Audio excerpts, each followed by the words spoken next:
আসসালামু আলাইকুম। এখন বাজে সকাল 5:30। চলেন আপনাদেরকে অনেক সুন্দর একটা দৃশ্য দেখাবো আজকে।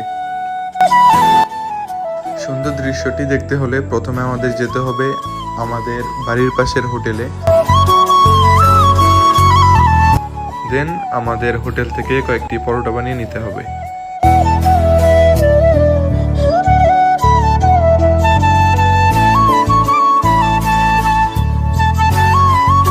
পরোটা বানানো শেষ হওয়ার পর সেখান থেকে আমরা 5টি পরোটা নিয়ে নিলাম এবং সেই পরোটাগুলোকে ছোট ছোট করে পিস পিস করে সুন্দর করে কেটে একটি বাটিতে নিয়ে নিলাম।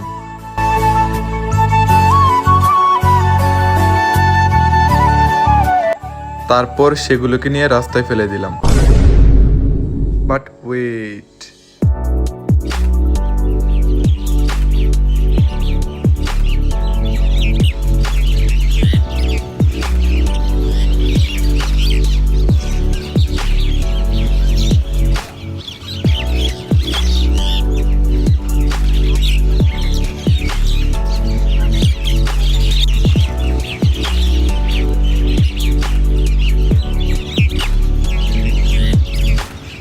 আমার অনেক দিনের ইচ্ছা ছিল এই পাখিদের নিয়ে একটা ভিডিও করার, অ্যান্ড ফাইনালি ইটস ডান।